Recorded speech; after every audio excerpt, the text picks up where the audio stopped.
The great chamber of Nexus Prime stretched out like a metal ocean under the artificial stars. 12 massive platforms floated in the center, each one holding the most powerful beings in the galaxy. The air hummed with tension as representatives from every major species gathered for the most important vote in 300 years. Ambassador Chen Wei stood alone on the human platform, his dark suit making him look small against the towering aliens around him. The Valderons with their golden skin and 6 arms gestured wildly as they spoke. The crystal-bodied Jektar clinked and chimed with each movement. The gas-form ethereals swirled in their containment suits like living storms. Chain kept his face calm, but his heart pounded. He knew what was coming. Earth's intelligence networks had been watching and listening for months. The signs were all there. Humanity had grown too fast, become too strong. Scared too many of the old powers. High Chancellor Vexmal of the Galactic Council raised his 4 arms for silence. The arachnid's voice echoed through translation devices in a dozen languages. We gather today to address the human problem. In just 200 years, this species has expanded from a single world to 47 colonies. They have developed weapons we do not understand. They have ignored our guidance and rejected our wisdom. Murmurs rippled through the chamber. Chun noticed how none of the other ambassadors would look at him directly. Their ships patrol space. Lanes without permission, continued Vexmal. Their traders undercut established markets. Their explorers claim worlds and sectors we have marked as forbidden. They refuse to accept their place as a junior species in our galactic order. General Kestar of the Valderan Empire stood next. His golden skin gleamed under the lights as he activated a holographic display. Images of human ships filled the air above the platforms. Sleek destroyers, massive cargo haulers, and strange vessels with designs no other species had ever seen. Look at these ships, Kestar said, his voice hard with anger. We do not know how they work. Human technology has advanced beyond our understanding in areas we thought impossible. They build faster than we can track. They innovate in ways that break our scientific models. The Jektar representative, a being of living crystal named Prime. Resonance spoke in musical tones. The humans disrupt trade routes established for millennia. They offer goods at prices that destroy our economic stability. They create technologies that make our products obsolete overnight. Chun finally spoke, his voice carrying clearly through the chamber. Honored representatives, humanity seeks only to contribute to galactic civilization. We offer friendship, trade, and cooperation. Our innovations benefit all species. A sound like breaking glass came from Prime Resonance. Your innovations threaten the natural order. Your expansion destabilizes regions that have known peace for centuries. Your very existence challenges systems that have worked for 10,000 years. The ethereal delegate, Whisper of Storms, spoke from within its containment suit. The voice came out as electronic static translated into words. The humans reproduce too quickly. They adapt too easily. They solve problems in ways that should not work. They are unpredictable. Unpredictable species are dangerous species. Chun felt a chill run down his spine. He touched a small device hidden in his jacket pocket. One press would send a coded message to Earth, but not yet. He needed to hear everything first. High Chancellor Vexmal raised his arms again. The Council has reviewed all evidence. We have consulted our best scientists, our wisest philosophers, our most experienced military leaders. The conclusion is unanimous among all 12 founding species. The chamber fell silent except for the hum of life support systems and the distant vibration of the massive station's engines. Humanity represents a clear and present danger to galactic stability, Vexmal announced. They cannot be controlled through normal diplomatic means. They refuse to accept limits on their expansion. They will not submit to proper authority. Chun's hand tightened on the hidden device. This was it. The moment Earth's leaders had feared and prepared for. Therefore, by unanimous vote of the Galactic Council, the species known as humanity is hereby exiled from galactic civilization. All human colonies beyond the Sol system must be abandoned within 1 standard year. All human ships must withdraw to Earth's home system. No human vessel will be permitted to travel beyond a 50-light-year radius from Sol. The words hit Chun like physical blows, but he kept his expression neutral. Around the chamber, alien representatives nodded in satisfaction. Some looked relieved. Others appeared almost gleeful. Any human ship found beyond the exclusion zone will be destroyed without warning, Vexmo continued. Any attempt to establish colonies outside the permitted area will be met with immediate military action. Humanity will remain in isolation until such time as they demonstrate they can coexist peacefully with established galactic order. General Kestar activated another hologram, this one showing military formations. The Valderon 4th Fleet will establish patrol stations around the exclusion zone. We will ensure compliance with this directive. Prime resonance chimed in harmonious tones. Economic sanctions will take effect immediately. All trade agreements with human entities are void. No galactic bank will process human transactions. No shipping company will carry human goods. Chun finally pressed the hidden device. The message would reach Earth in less than 6 hours thanks to humanity's quantum communication network. A network the aliens didn't know existed. This is a grave mistake, Chun said quietly. Humanity has offered nothing but friendship. We have shared our discoveries freely. We have aided in times of crisis. We ask for nothing but the right to exist and grow like any other species. Whisper of Storm swirled faster in its containment suit. Your friendship comes with a price we cannot afford. Your growth threatens our children's future. Your discoveries make our civilizations obsolete. You fear us, Chun said simply. The chamber erupted in angry sounds. Clicking, chiming, roaring, and electronic static filled the air as the alien representatives protested. Vexmal slammed all 4 arms on his podium. We fear no one. We protect galactic peace. We preserve the natural order of things. Chun looked around the chamber one last time, at the golden Valderons who ruled through military might, at the crystal Jektar who controlled galactic finance, at the gaseous ethereals who held the secrets of faster-than-light travel, at the spider-like arachnids who claimed to speak for galactic law, all of them old, all of them set in their ways, all of them terrified that humanity would prove there were better ways to live. The vote is recorded, Vexmo announced. Ambassador Shunwei, you have 72 hours to leave Nexus Prime. You will carry our decision to your government. Compliance begins immediately. Chun nodded once and activated his platform's controls. As it began to move toward the exit, he spoke one last time. You have made your choice. Now humanity will make ours. As his platform carried him out of the great chamber, Chun smiled for the first time that day. The aliens thought they were condemning humanity to exile and isolation. They had no idea what they had actually done. They had just set humanity free. In his quarters, aboard the diplomatic transport, Chun opened a secure communication channel to Earth.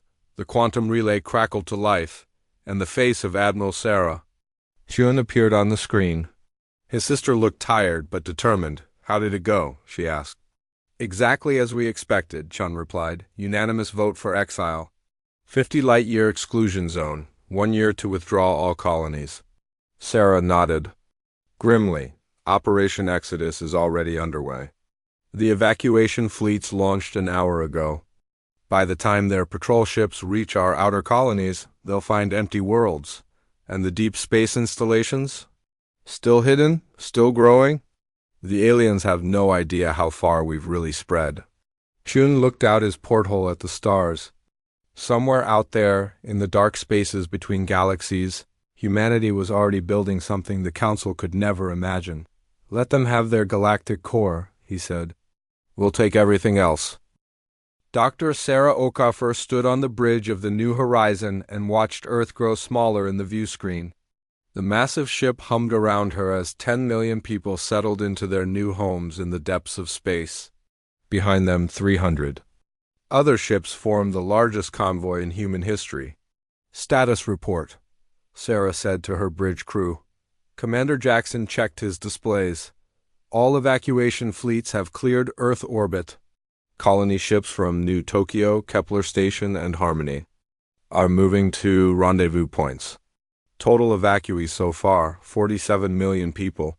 Sarah nodded. In just 3 days since the Council's vote, humanity had accomplished something the aliens thought impossible. They had packed up entire civilizations and taken them into the dark. What about the industrial stations? She asked. Gone, replied Lieutenant Torres from the engineering station. We stripped every mining platform, every orbital factory, every research lab. Nothing useful left behind. Through the quantum communication network, Sarah could hear reports from evacuation coordinators across human space. The same story came from every colony world. Humanity was leaving, but they were taking everything with them. On the planet New Shanghai, massive cargo ships landed in city centers. Citizens worked around the clock to dismantle their homes piece by piece. Every door, every window, every circuit board was carefully packed for transport. They even took the soil from their gardens. Captain Maria Santos supervised the evacuation of the mining world Bronson's Rock. Load everything, she told her teams. If it's not nailed down, we take it. If it is nailed down, we take the nails too. The miners laughed as they worked, but they followed orders. Huge machines broke down the processing plants into components that could be rebuilt elsewhere. Even the landing pads were cut into sections and loaded onto transport ships. On the research station Alpha Prime, Dr. Kim watched his life's work being packed into storage containers.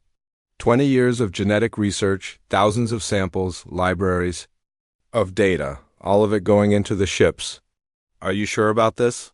His assistant asked. Maybe we could hide some of the research. Come back for it later. Dr. Kim shook his head. No, we take it all, or we leave it all. There's no middle ground. The aliens watching from their monitoring stations could not believe what they were seeing. High Chancellor Vexmal called an emergency meeting as reports flooded in from across human space. This is impossible, General Custar said, staring at the tactical displays. No species can mobilize this quickly. Where did they get so many ships? Prime Resonance's crystal body pulsed with confused colors. Our economic projections showed they lacked the resources for such an operation. The mathematics do not work. Whisper of Storms swirled faster in its containment suit. The humans are not following expected patterns. They should be negotiating. They should be pleading for mercy. Instead, they simply leave. What the aliens did not know was that humanity had been planning for this day since their first contact with galactic civilization. Every colony established, every ship built, every citizen trained had been part of a massive contingency plan called Operation Exodus. Deep in the asteroid belt around Seoul, hidden bases activated for the first time. Enormous ships that had been under construction for decades finally emerged from their concealed shipyards. These were not the sleek vessels the aliens knew about. These were city-sized arcs designed to carry entire populations across the galaxy. Admiral Chun coordinated the operation from the command ship Defiance. Her screen showed the movement of over 1,000 vessels as they gathered supplies and people from across human space. Phoenix Wing reports successful extraction from the Centauri colonies, her communications officer announced. 2 million evacuees and all industrial equipment secured. Dragon Squadron has cleared the Tau Ceti research stations. All scientists and equipment accounted for. Eagle Group confirms New Geneva evacuation complete. They've even taken the museums and libraries. The aliens had expected humans to panic, to argue, to delay. Instead, they moved with military precision that suggested they had rehearsed this evacuation many times. On the flagship New Horizon, Dr. Sarah Okafor received reports from the cultural preservation teams. These groups had one of the most important jobs in the entire operation. Status on the heritage sites? She asked. Dr. Petrov looked up from his tablet. Remarkable progress. We've successfully transported the Lunar Historical Museum, the Mars Art Gallery, and the entire Shakespeare Memorial Library from Europa. The teams on New Britain managed to disassemble and pack the entire Westminster Cathedral replica. Sarah smiled. The aliens thought they were just getting rid of a troublesome species. They did not realize they were witnessing the birth of something entirely new.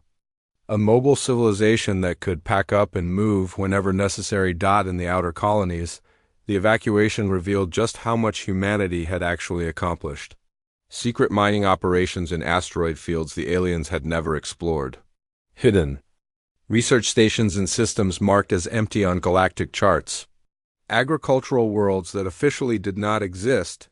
Captain Rodriguez oversaw the evacuation of Sanctuary, a world that appeared on no galactic registry. How many people do we have? Here again? He asked his aide. 12 million, sir.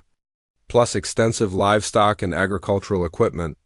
The biotechnology labs alone will take 40 ships to transport. Rodriguez whistled softly. The aliens thought humanity had 47 colonies. In reality, they had over 300 settlements. Scattered across space. As the evacuation continued, something strange began to happen. Other species started to watch with growing amazement rather than satisfaction. The sheer scale of human organization impressed even their enemies. A Valdron military observer reported to General Kestar, "Sir, they are not just moving people.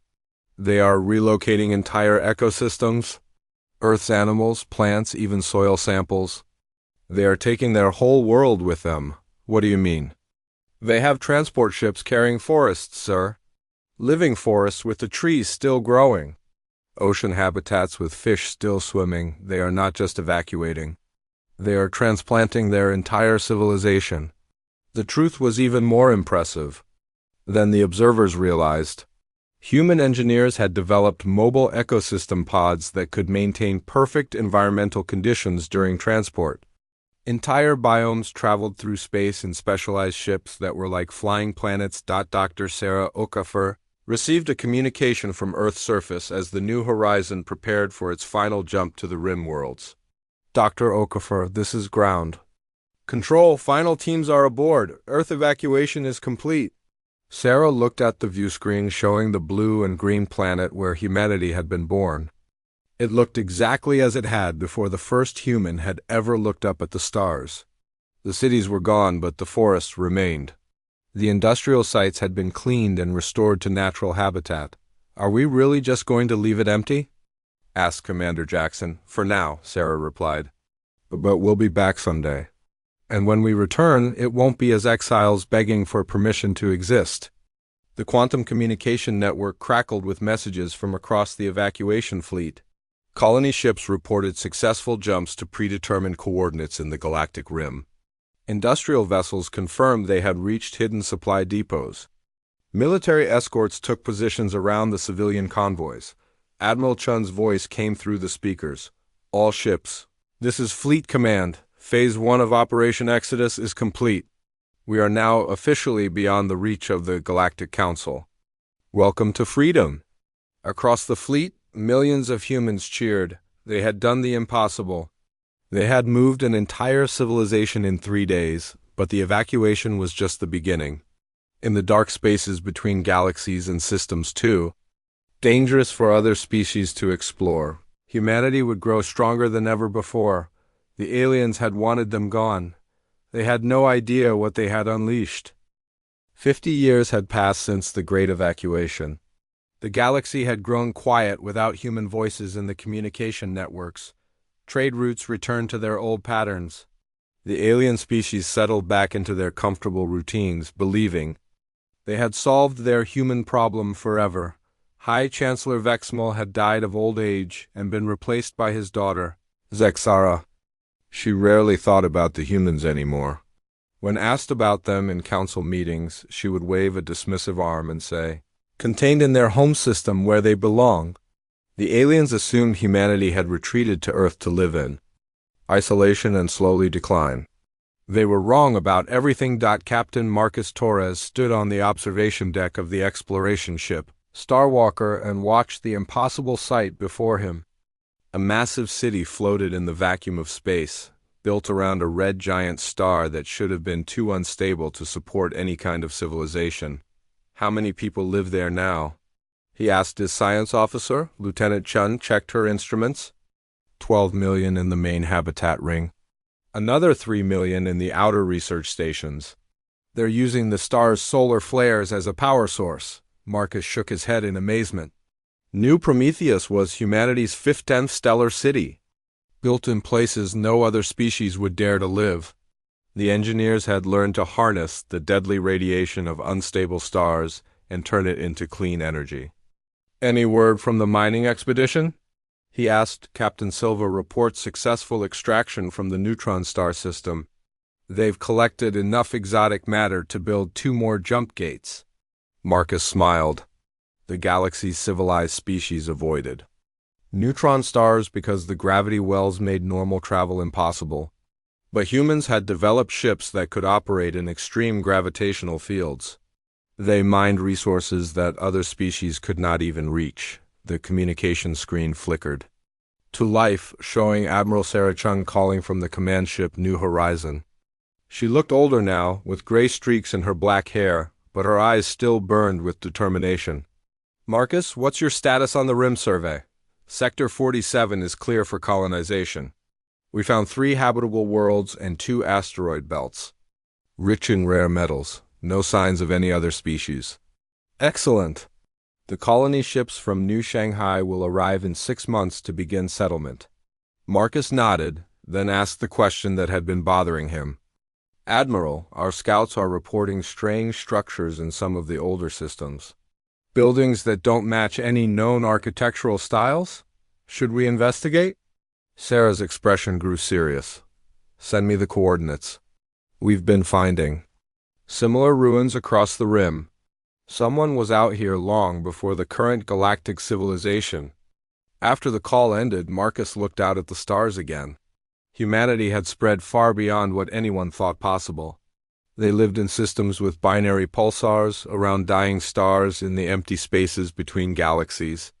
They had built homes where no other species could survive on the colony world New Olympus.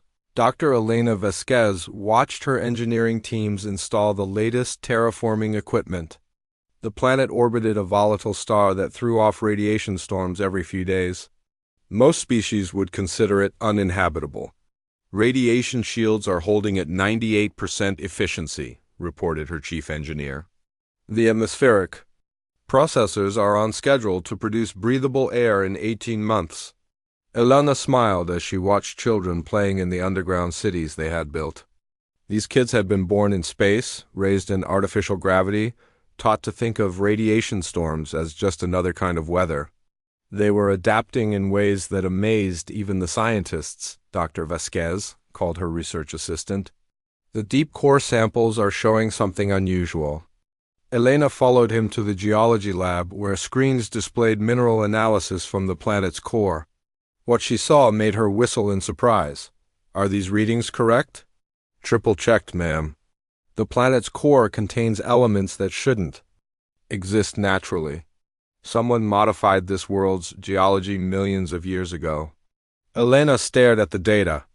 More evidence that an ancient civilization had once existed in these outer regions.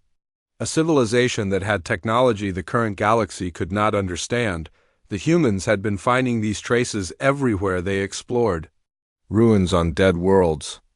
Modified star systems, artificial asteroid fields arranged in impossible patterns. Someone had been out here long before the Valderons or Jektar had ever looked up at the stars. Dr. James Morrison led the archaeological expedition on the dead world they had named Old Earth. The planet showed signs of once supporting a massive civilization, but now only empty cities remained. What do you make of this? He asked his team, pointing to strange symbols carved into a metal wall. Dr. Park studied the markings through her scanner.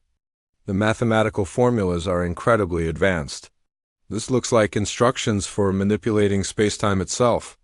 Space-time manipulation? Morrison asked. Like faster-than-light travel? More than that. This appears to be describing how to fold space, create artificial dimensions, maybe even build pocket universes. Morrison felt a chill run down his spine. If the ancient civilization had possessed such technology, what had happened to them? And why had they vanished so completely? On the industrial world, New Detroit, massive factories worked around the clock to build ships and equipment for humanity's growing empire. The planet existed in a system with twin black holes, using their gravitational forces to power manufacturing processes that would be impossible anywhere else. Factory manager Rodriguez watched as another completed battleship rolled off the production line. These were not the ships the galaxy remembered. 50 years of innovation had produced vessels that incorporated technology reverse engineered from ancient ruins. "How many ships this month?" he asked his production supervisor. 43 capital ships, 200 escort vessels, and over 1,000 smaller craft. "The new quantum armor plating is working perfectly." Rodriguez nodded with satisfaction. The galaxy's species had never seen quantum armor. It could adapt to different types of weapons in real time, becoming harder as it took more damage.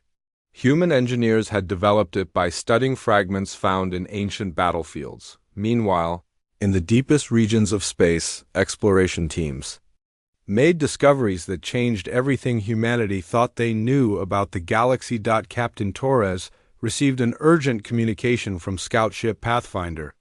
The ship's captain, Lisa Wang, appeared on screen with excitement written across her face. "Marcus, you need to see this. We found something incredible." The Pathfinder's data stream showed images of a massive structure floating in the void between galaxies. It was clearly artificial, built on a scale that dwarfed even the largest human cities. "How big is that thing?" Marcus asked. "Roughly the size of Earth's moon. But here's the interesting part. It's not dead. We're detecting power signatures and what looks like automated systems still running." Marcus felt his heart race. "Any signs of life?" "No biological readings, but the computer systems are definitely active." And Marcus ... "Some of the technology signatures match what we've been finding in the ancient ruins."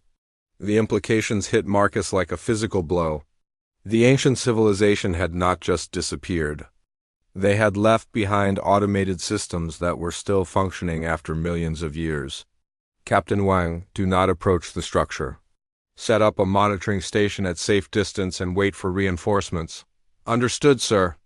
After the call ended, Marcus immediately contacted Admiral Chun. When she appeared on screen, he could see she was in the middle of a strategy meeting with other senior officers. "Admiral, we have a situation. The Pathfinder has discovered an active ancient installation." The conversation in the background stopped. Everyone turned to look at the screen. "Define active, Captain," Admiral Chun said quietly. "Powered systems, automated responses, and technology that matches the ruins we've been studying. Admiral, I think we found a remnant of whoever built all these ancient sites." Admiral Chin was quiet for a long moment. Finally, she spoke. "Assemble the research fleet. We're going to investigate this properly." As humanity prepared to unlock the secrets of the ancient civilization, they had no idea that events in the galactic core were about to change everything. The comfortable aliens who had exiled them were about to face a threat they could not understand. And humanity, armed with 50 years of growth and ancient knowledge, would soon have a choice to make. The galaxy had thrown them away. The question was whether humanity would bother to save it. Admiral Kestar of the Valderon Empire watched his tactical displays with growing horror. Red warning symbols covered the holographic map of the galaxy's core. 17 star systems had gone completely dark in the past month. No communication, no energy signatures, nothing but empty space where millions of beings had once lived. "Report," he demanded from his intelligence officer. Commander Veltar S. Golden Skin had turned pale with fear. "Sir, the Arcturus system is gone. All 9 billion inhabitants, the orbital stations, even the planets themselves. There's nothing left but cosmic dust and radiation." Kestar felt his 4 hearts beating faster. "What about our monitoring stations? What did they see before they went offline?" "The recordings show massive mechanical structures, sir, ships unlike anything in our databases. They appear to consume everything in their path and convert it into more ships." The bridge fell silent except for the hum of life support systems. Kestar had lived through 3 wars and countless smaller conflicts, but nothing had prepared him for this. Have we identified the attackers? No, sir, the technology is completely unknown. Their ships seem to be controlled by artificial intelligence rather than organic crews. They don't respond to any communication attempts. On Nexus Prime, High Chancellor Zexara called an emergency session of the Galactic Council. The Great Chamber that had once echoed with confident voices now filled with frightened whispers. Prime. Resonance's crystal body flickered with dark colors as she spoke. The economic impact is catastrophic. We have lost 7 major manufacturing worlds and 12 trade hubs. The Galactic Bank estimates a 40% collapse in gross stellar product. Whisper of Storm swirled anxiously in its containment suit. Our fastest ships cannot outrun these attackers. Our most powerful weapons barely scratch their hulls. They learn from each encounter and adapt their defenses. Zexara slammed her arms on the podium. What are these things? Where did they come from? Dr. Hexara, the Council's chief scientist, activated a holographic display showing the mysterious attackers. The ships were angular and black, covered in strange geometric patterns that hurt to look at directly. Based on the wreckage we've recovered, we believe these are autonomous war machines left behind by an ancient civilization. Something has awakened them from dormancy. How ancient? Zexara asked. Possibly millions of years old. The metal alloys and energy signatures don't match anything in our scientific databases. General Kestar stood to address the council. Honored representatives, we must face the truth. Our combined fleets cannot stop these machines. Every engagement results in more losses on our side and no meaningful damage to theirs. The chamber erupted in panicked sounds. Clicking, chiming, roaring, and electronic static filled the air as the alien representatives argued among themselves. What about the old defensive networks? Asked the ethereal delegate.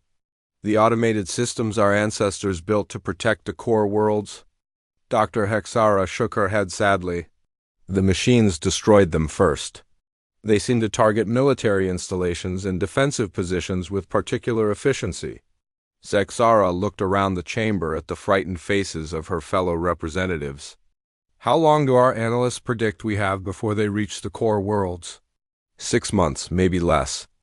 They're moving in a coordinated pattern, consuming everything in their path and using the resources to build more ships. In the outer regions of space, Captain Marcus Torres received the emergency transmission on a quantum channel he had not heard from in 50 years. The message was brief and desperate. Humanity, if you're listening, we need help. Marcus called Admiral Chun immediately. When she appeared on screen, her expression was grim. You received it too? She asked. Yes. What are your orders? Assemble the exploration fleet. We're going to take a look at what has the galaxy so scared. 3 days later, Marcus led a small fleet of human ships toward the galaxy's core. They used stealth technology developed from ancient ruins to avoid detection as they approached the edge of the crisis zone. What they found shocked even the veteran explorer. My God, whispered his science officer as they watched a mechanical swarm strip an entire solar system clean. The machines worked with perfect efficiency, breaking down planets into raw materials and using them to construct more ships. How many vessels are we looking at? Marcus asked. The computer estimates over 10,000 individual ships in this system alone, and they're building more as we watch. Marcus studied the tactical display. The machines moved in perfect formation, each one knowing exactly what the others were doing without any visible communication. It was like watching a single organism with thousands of bodies run a deep scan on their technology. I want to know how they work. The results that came back made Marcus's blood run cold. The machines used technology that was incredibly advanced, but also familiar. Some of the energy signatures matched devices humans had found in ancient ruins. Admiral Chun, he called over the quantum link, we have a problem. These aren't just random attackers. They're connected to the ancient civilization we've been studying. Admiral Chun's face appeared on screen, surrounded by other senior officers. Explain. The machines use technology similar to what we found in the ruins. I think they might be automated guardians or weapon systems that someone activated. Dr. Elena Vasquez, now the head of humans in archaeology, leaned into view. That would explain why they target military installations first. They're programmed to neutralize threats, but threats to what? Admiral Chun asked. Before anyone could answer, the ship's communication officer spoke up. Sir, we're receiving a transmission from the Galactic Core. It's addressed to humanity specifically.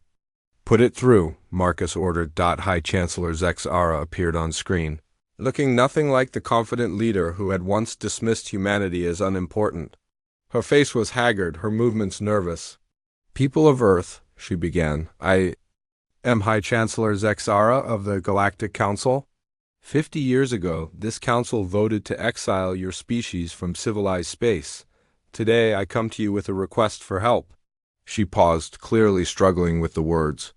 An unknown enemy has emerged from the galactic core. They have destroyed 17 of our star systems and show no signs of stopping. Our fleets cannot match their technology. Our defenses have failed. We face extinction. The message continued with desperate pleas for assistance, promises of restored citizenship, and offers of trade agreements.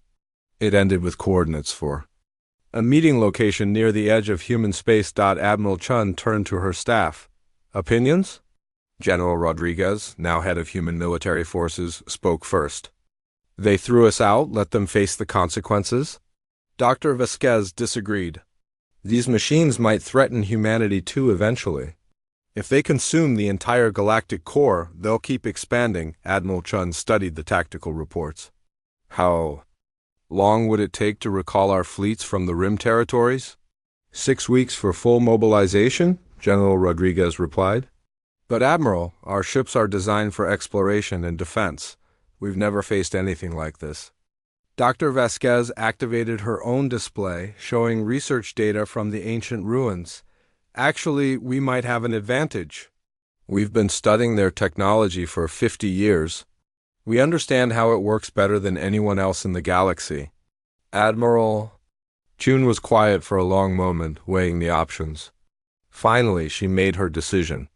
Send a message to High Chancellor Zexara.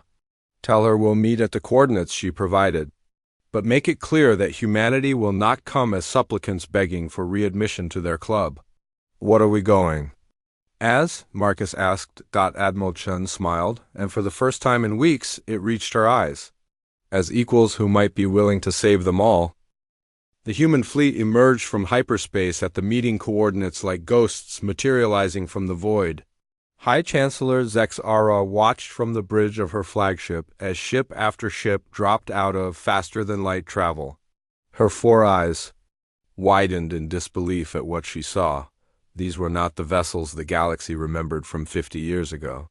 The human ships were massive, sleek, and covered in armor that seemed to shift and change color as she watched.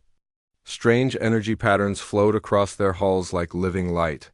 How many ships? She asked her tactical officer. Over 3,000 capital ships, Chancellor. And more are still arriving. Zexara felt her legs grow weak. The humans had not just survived their exile. They had built a fleet larger than anything the galaxy had ever seen. Admiral Elena Vasquez stood on the bridge of the flagship Liberation, looking at the assembled alien vessels waiting for them. Valdron ships with their golden hulls, crystal. Jektar cruisers, the ethereal vessels of the gas-form species. All of them looked small and outdated compared to the human fleet. Open a channel to the Galactic Council flagship, she ordered. High Chancellor Zexara's face appeared on the main screen. Along with the other alien leaders Elena remembered from history books. They all looked older, more frightened, and much less confident than their predecessors. Admiral Vasquez, Zexara began, thank you for coming. We are grateful that humanity is willing to help us in this crisis. Elena's expression remained cold. Chancellor, let me be clear about something. We did not come here to help you. We came here to deal with a threat that might eventually reach our territory. The aliens shifted uncomfortably. This was not the desperate, grateful humanity they had expected. Of course, Zexara said quickly. We understand your position. What do you need from us? Complete tactical data on the machines. Every engagement, every scan, every piece of information you have. General Kestar leaned forward. Admiral, our combined fleets have been unable to stop these attackers. What makes you think human ships will succeed where we have failed? Elena smiled for the first time since the conversation began. It was not a pleasant smile. Because, General, we understand their technology. We've been studying it for 50 years. The silence that followed was broken only by the hum of ship systems. Finally, Dr. Hexara spoke up. You know what these machines are? We know what they were, Elena replied. Automated defense systems, left behind by an ancient civilization. Someone or something has activated them and changed their programming. She activated a holographic display showing the research data humanity had gathered from ruins across the galactic rim. The original. Builders called them Guardians. They were designed to protect inhabited worlds from invasion. But these ones have been corrupted. Instead of protecting life, they now see all organic life as a threat to be eliminated. Prime Resonance's crystal body flickered with confused colors. How do you know all this? Because we found their command protocols in the ruins you never bothered to explore. The regions you marked as too dangerous to investigate. Elena's words hit the alien leaders like physical blows. They had dismissed the galactic rim as worthless, never realizing it contained the keys to understanding the galaxy's true history. Can they be stopped? Whisper of Storms asked from its containment suit. Yes, but not with conventional weapons. These machines adapt to energy-based attacks and kinetic weapons. However, they have a weakness. Elena paused, making sure she had their complete attention. The Guardians were designed to protect organic life. Deep in their core programming, that directive still exists. We've developed quantum disruptor weapons that can exploit this contradiction and cause system failures. Captain Marcus Torres spoke from his position at the tactical station. Admiral, we're receiving reports from our scout ships. The machine fleet is moving toward the Centauri Nebula. They'll reach the Valderan home system in 4 days. Elena turned back to the alien leaders. You have a choice. You can continue fighting this war with your outdated weapons and lose everything. Or you can accept human leadership of the combined fleet and possibly survive. General Kestar S. Golden. Skin darkened with anger. You expect us to follow human orders? To submit to your command? I expect you to choose between your pride and your species' survival. Elena replied calmly. The alien leaders conferred among themselves in rapid, frightened voices. Finally, Zexara spoke for all of them. What are your terms? Complete military authority during the crisis, access to all galactic databases and communication networks. And when this is over, humanity will not return to exile. We will take our place as equals in whatever government emerges from this war. And if we refuse? Elena's smile turned cold again. Then you can face the Guardians alone. We'll protect our own territory and let the rest of the galaxy burn. The threat hung in the air like smoke. Finally, Zexara nodded reluctantly. We accept your terms. 3 days later, the largest fleet in galactic history assembled near the Centauri Nebula. Over 5,000 ships from 12 different species flew in perfect formation under human command. But the real power lay in the quantum disruptor, weapons that human engineers had installed on every vessel. Elena stood on the bridge of the Liberation as they approached the Guardian fleet. The enemy ships moved like a dark cloud across space, consuming everything in their path. Enemy count? She asked. Over 15,000 individual vessels, reported Commander Torres. They're arranged in a defensive sphere around their command ship. Elena studied the tactical display. The Guardian command ship was enormous, easily 10 times the size of the largest human vessel. It sat at the center of the formation like a mechanical god surrounded by its children. All ships, this is Admiral Vasquez, target the smaller vessels first. Our quantum disruptors will cause chain reactions through their network. Stay in formation. And trust your weapons. The battle began with a flash of light that could be seen from 3 star systems away. Human ships dove through the Guardian formation, their quantum weapons tearing holes in reality itself. Where the disruptors hit, Guardian ships simply stopped existing, their matter converting to energy in spectacular explosions, but the Guardians fought back with weapons that defied physics. They fired beams that could fold space, missiles that existed in multiple dimensions, and energy fields that turned matter into pure information. "We're losing ships," Commander Torres reported. "The Valderon Third Fleet is down to half strength." Elena watched the battle unfold on her tactical display. The quantum disruptors were working, but not fast enough. The Guardians were adapting to the new weapons even as they died. "All ships, target the command vessel, everything we have." The combined fleet turned toward the massive Guardian command ship like a spear thrust at the heart of darkness. Human quantum disruptors, Valderon plasma cannons, Jektar crystal weapons, and ethereal energy beams all focused on a single target. The Guardian command ship's shields flared and sparked under the assault. Sections of its hull began to crack and peel away, but still it fought on, its weapons carving through the attacking fleet like a scythe. Through wheat. Elena made a decision that would echo through galactic history. Liberation to all human ships. Prepare for ramming speed. "Admiral," Commander Torres protested, "that's suicide." "No," Elena said quietly. "That's victory." The human flagship accelerated directly toward the Guardian command ship. Behind her, 50 other human vessels followed suit. They slammed into the massive enemy vessel in a series of explosions that lit up half the nebula. When the light faded, the Guardian command ship was broken and dying.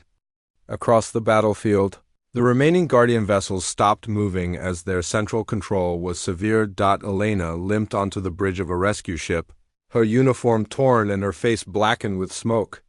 Around her, the combined fleet gathered. The survivors encountered their losses. "Casualties?" she asked. "Heavy on all sides," came the reply. "But the Guardian fleet is completely destroyed." High Chancellor Zexara appeared on the communication screen, tears streaming down her face. "Admiral Vasquez, the galaxy owes you a debt that can never be repaid." Elena looked at the alien leader with eyes that had seen too much death. "You're right about that, but we're not here for your gratitude. We're here to make sure this never happens again." 6 months later, representatives from every species in the galaxy gathered on Nexus Prime for the signing of the new Galactic Accord. Humanity took its place not as junior members begging for acceptance, but as the leaders of a new age. Elena Vasquez, now Fleet Admiral of the United Galactic Defense Force, stood before the assembled delegates. 50 years ago, you voted to exile us because you feared what we might become. Today, we choose to save you because of what we have become." She paused, looking out at the faces of beings from a dozen worlds. The age of isolated species fighting for scraps is over. The age of united civilization begins now. Outside the stations, windows, human ships patrolled alongside vessels from every corner of the galaxy. The exiles had returned, not as supplicants, but as the guardians of a new tomorrow. The galaxy had tried to throw humanity away. Instead, they had forged them into something stronger than anyone could have imagined.